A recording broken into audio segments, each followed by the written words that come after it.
Hello guys, and welcome to a new Steel Division video today by me, Vulcan. Today I have for you FoR versus Winters in the second Asia Pacific tournament. This is the third place final. It's going to be a best of one, so whoever wins this will be placed third place in the tournament.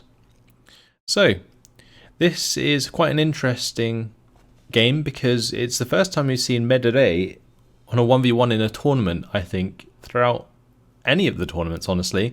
I can't remember casting Merderet at all. So this is going to be quite different to normal and maybe show us some new tactics, which is really exciting. FoR is going to be playing the 3rd Canadian Infantry today, and Winters is going to be playing the 16th Luftwaffe. So both divisions definitely have a decent amount of options for fighting in these forest areas, and it seems like both players were comfortable to fight over this sort of close quarter combat map. So what I'm expecting to see out of FoR is likely a heavy use of stormtroopers because they have the 2-star veterancy, 6-man squads that are exceptionally good at close range combat. However, it might be a waste if he uses them early on, and the reason I say that is because the 16th Luftwaffe actually has Luftwaffe pioneers in Phase A, and they trade a lot better against stormtroopers than the other way around. So that's going to be interesting to see whether or not FoR actually decides to use the stormtroopers early on, and whether or not Winters can counter those with the pioneers. If Winters doesn't counter them with the pioneers early on, then it's more likely we're going to see the map swing in favor of FoR. So we're going to have to just look out for that. On this top side, there is going to be a AT gun placed down, and there's also a Vickers HMG in there with a Lynx which has the recon. For the mid, looks like rifles, Piat squad, and a machine gun. There is going to be what looks like a 25-pounder to start for FoR, with a Stormtrooper squad going towards the mid. A Stormtrooper squad and rifle squad for the bottom side with the Piat and also a Lynx with recon. Very interesting use of units here. Not often you see so much reliance on the Piats, or let alone these Lynxes with the recon. I guess we haven't really seen the 3rd Canadian use much in competitive play either. So that's going to just be really nice to watch. Over on the side of the 16th Luftwaffe, I would expect a lot of these to be pioneers, but this might be Luftwaffe Jäger for the top side. We have the IG-18, I'm assuming, something like that. Actually, it might be the FK-288 for the top side. Then we have the command in there. Further down, there is 2 more units of infantry and the command.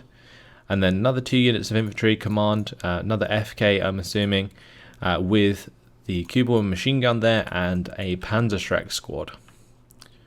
Alright, let's speed this up and get the game underway. So Merderet, let's talk about the map. We can see there's this chateau area, and this is a bit misleading, honestly, for players.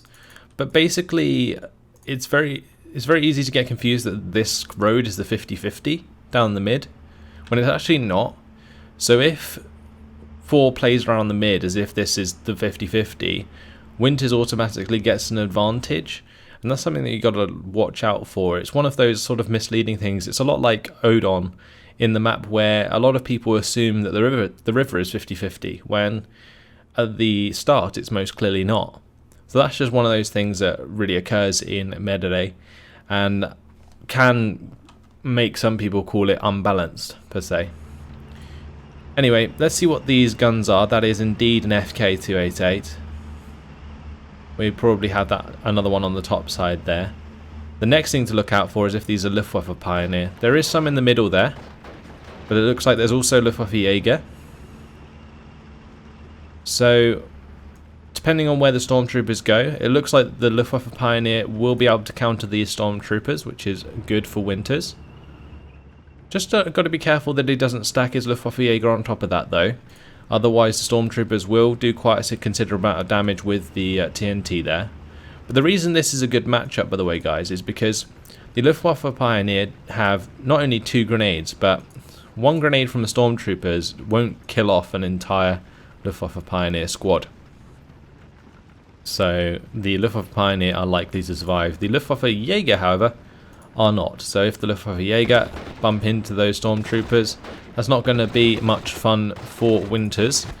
Those Luftwaffe Jäger are most likely dead, pinned down at least. Didn't quite get killed off, but a grenade from the Luftwaffe Pioneer should finish off the stormtroopers. Not quite.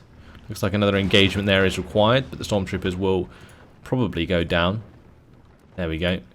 Before the Luftwaffe Pioneer use another grenade. So you can see that the Luftwaffe Pioneer trade 2 for 1 pretty easily, because they would never get killed by one grenade, as the Luftwaffe Jäger demonstrated, taking that grenade to the face. So on this bottom side, there has been a +1 found for FoR. He's got 53% territory lead. That's mostly due to the top side here, and also on the bottom side. Mainly on the bottom side though.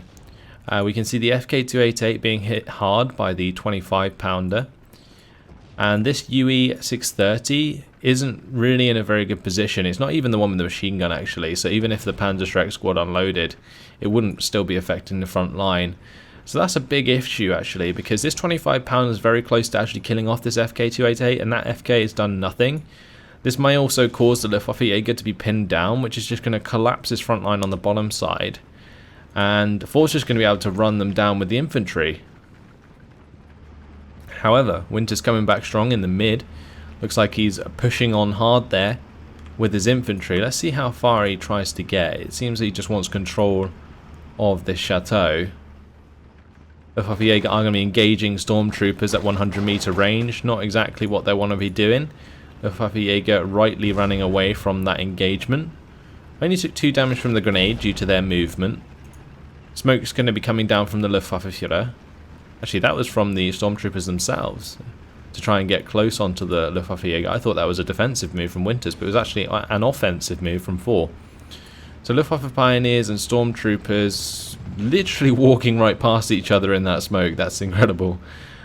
Okay, looks like they found each other. The grenade coming out from the Luftwaffe Pioneer there, but the Luftwaffe Führer are going to go down in the process. Nice kill from the stormtroopers actually taking out the command as opposed to the infantry. In the open here, the Luftwaffe Pioneer have been hit by 2 Vickers HMGs and a command carrier. You can see that Luftwaffe Pioneer squad getting absolutely chewed to pieces. The MG34 is now opening up onto the rifles, but it's not going to be long until those Pioneers go down. 25-pounders also opening up. At the moment, FoR has an answer to everything that Winters is doing. Getting that Stormtrooper squad through the smoke and into the command squad was just really, really nice play. Luftwaffe Pioneers here in the open.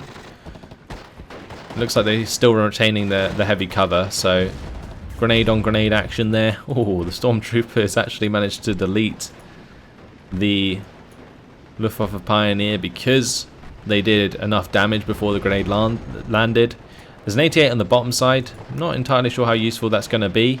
Probably going to end up getting hit by the 25-pounder. But we can see that Luftwaffe Jäger have pinned down these rifles and are forcing them back. These rifles have been forced back by the 88. On this top side, artillery is now coming down onto this FK. Nothing much that Winters can really do about that. He doesn't have his own counter battery on the field just yet. However, he is making ground with these Luftwaffe Jäger. He did just manage to take out the last of the stormtroopers in this forest area, but the Piat's going to be doing the job onto the Luftwaffe Jäger, so we'll close off that salient just a little. And that may give FoR the +1 again. He's currently sitting on 280 points, which is pretty decent for the start of the game. Yep, he does pick up the +1 again, and it looks like a ram has joined him in the center. Okay, Luftwaffe Pioneer going to be getting a grenade onto the command carrier. That goes down. MG34 chewing up some rifles on the top side. FK288 showing itself again. 25-pounder going to be firing away. Although it's a little off target there. It's actually firing towards the orchard where the FK retreated to.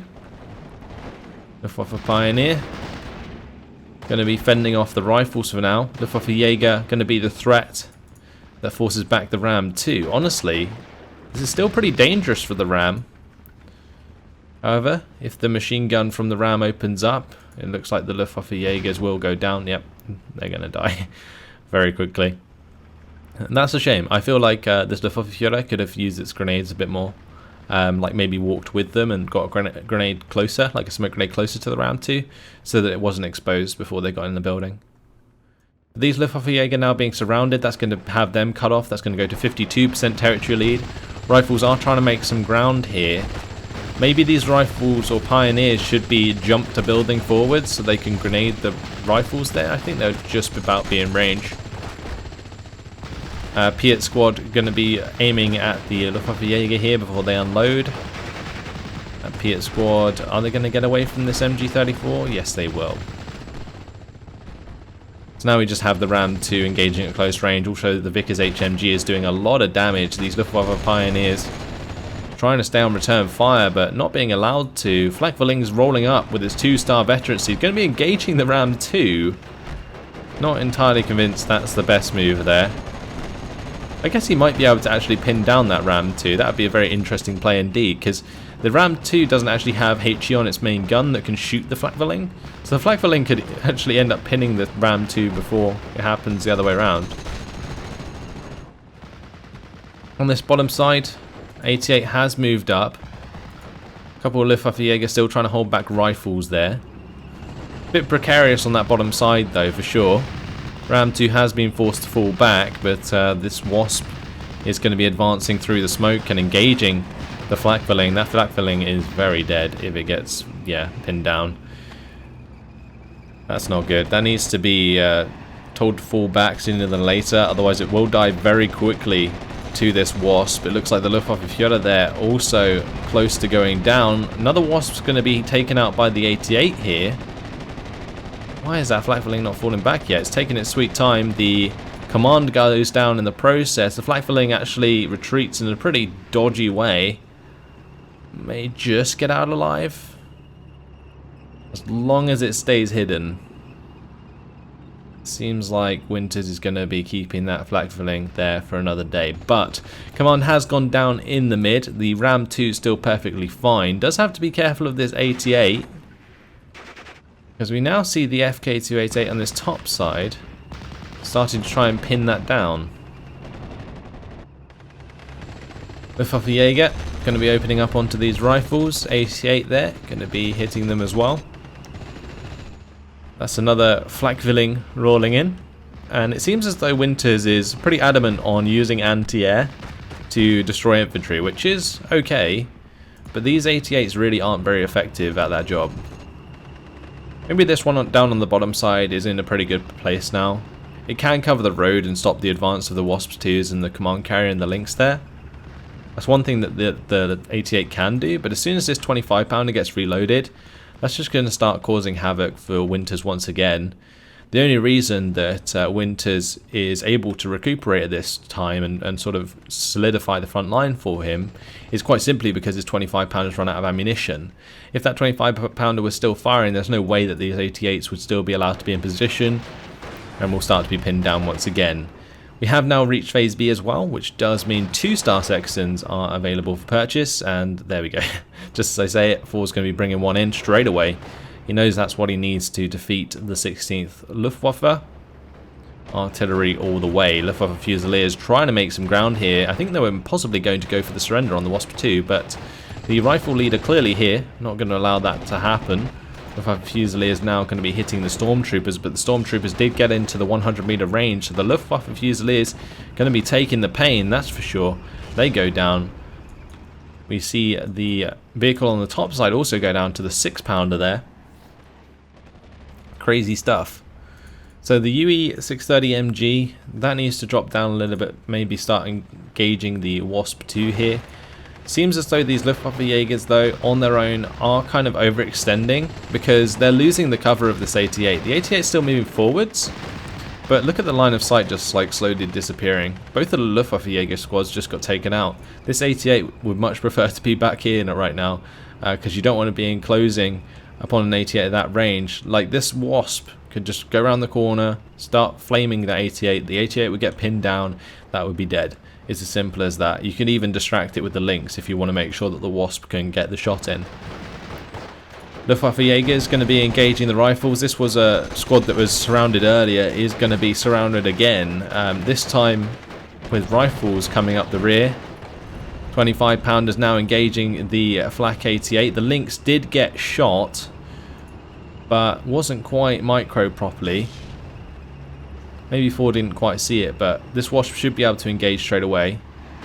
And as soon as he does, that gets pinned down. Flak 88 is dead, quite simply. So 2 more units of infantry are on their way. They're both going to be unloading and moving into this tree line. This is going to be where Winters regrets pushing that 88 up so much. Now, we have seen Winters in the past do very well with the 17th SS. He microed the SOS troop really well. But in this case, I'm not entirely convinced about moving up these 88s so aggressively.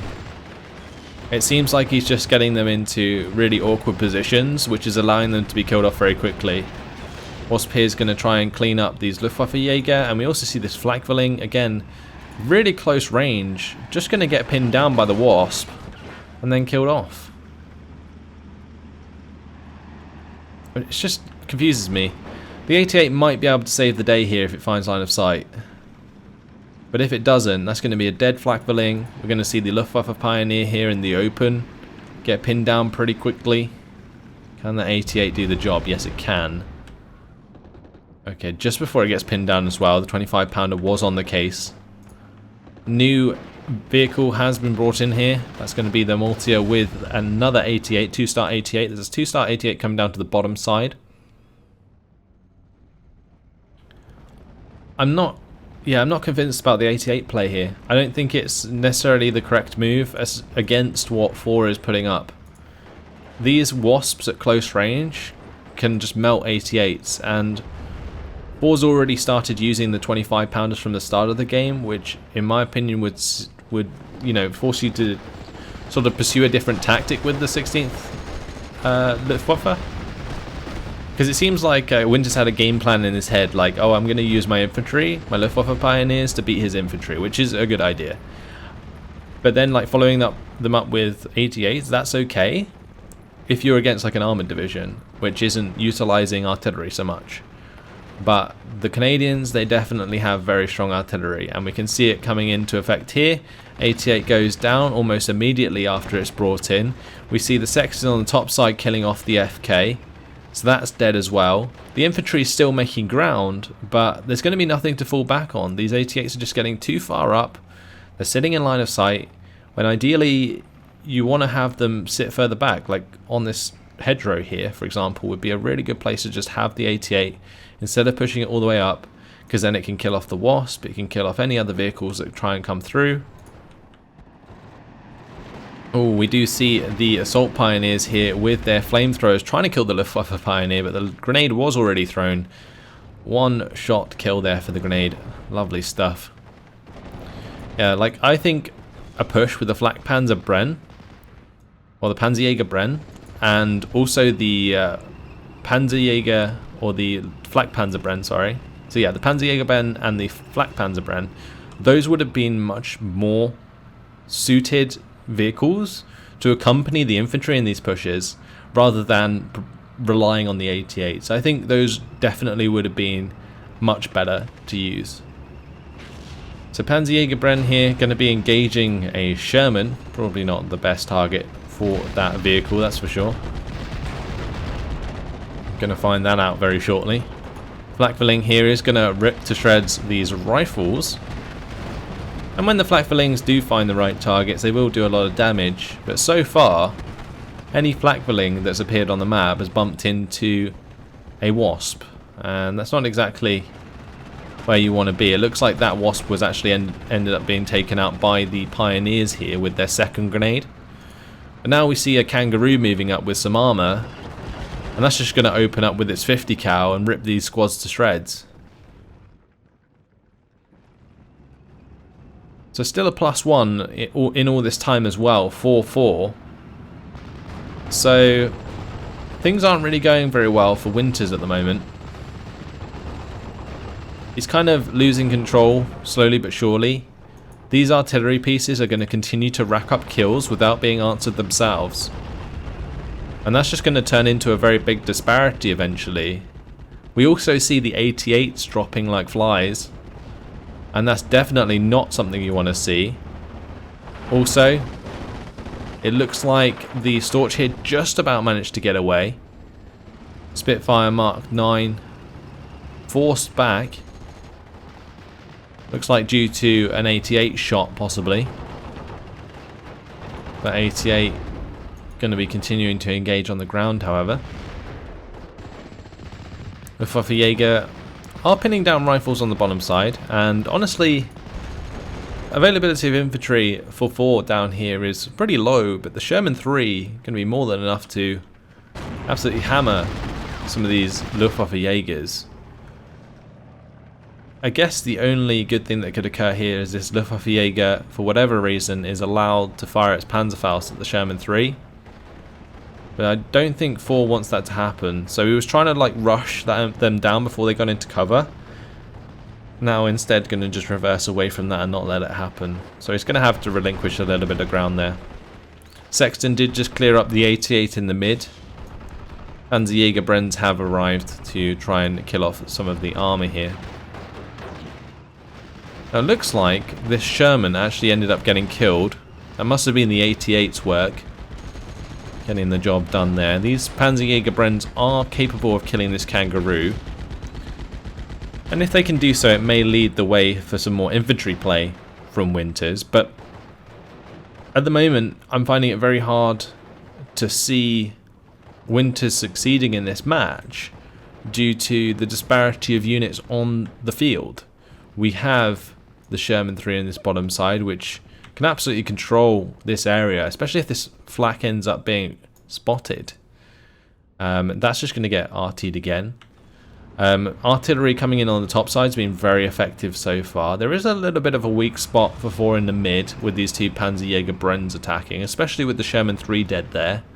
But I expect FoR to sort of fill that gap, and he is bringing in a Wolverine that is heading towards the centre as well. Double Kangaroo here can also pin down Panzerjägerbrenns because the Panzerjägerbrenns only have one armour. Assault Pioneers going to be, or Luftwaffe Pioneers going to be pinning down the Assault Pioneers there. We do see another 88 on the way. But that has some work to do if it wants to pay itself off. Actually, there's a Flak-Zwilling. Oh dear. That is not a very good place for that Flak-Zwilling to be, I'll tell you that much. The artillery is going to be falling on that straight away. You can see the 25-pounder already coming down. Pins the Flak-Zwilling. We see the bazooka shot, was that? From the rifle leader. Kill off one of the Panzerjägerbrenns, I'm assuming. But with the 25-pounder pinning down the Flak-Zwilling, that's going to make it very hard for Winters to find any ground there. And Winters realizes that he's probably too far behind at this point to come back. And after 19 minutes and 44 seconds, Winters is going to surrender, giving third place in the second Asia Pacific tournament to FoR. Congratulations, 1,605 kills to 930 losses. Dominating performance on the 3rd Canadian Infantry versus the 16th Luftwaffe. That was actually pretty interesting. I like to see the Merderet map.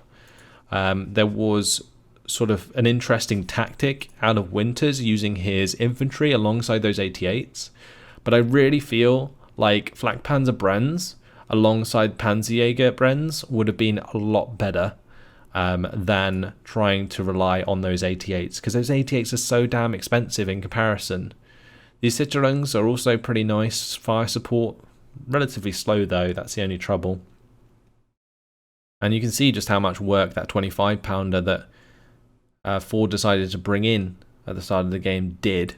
Like that killed off 2 88s, Flak-Zwilling, FK-288, that paid itself off like 4 times. It's pretty nuts. Stormtroopers there going 3 for 1. This Stormtrooper going 2 for 1. It seemed like the Stormtroopers actually held up relatively well in the end. I thought that the Luftwaffe Pioneers would have like a advantage over the Stormtroopers that would lead to FoR running out of Stormtroopers in the mid to late game, and that would make it very difficult for FoR to continue to try and fight for those forested areas. But the game didn't last that long, so it seems like the job was done by the Stormtroopers pretty early on, and that allowed FoR to find the victory in this one. So yeah, congratulations to him. Going to be taking 3rd place in this tournament. Now we're going to be moving on to the final, which is a best of 3 between Ku, 2521 and Eugen. Hopefully you guys enjoyed it, thanks for watching, and I'll see you in the next video. Goodbye.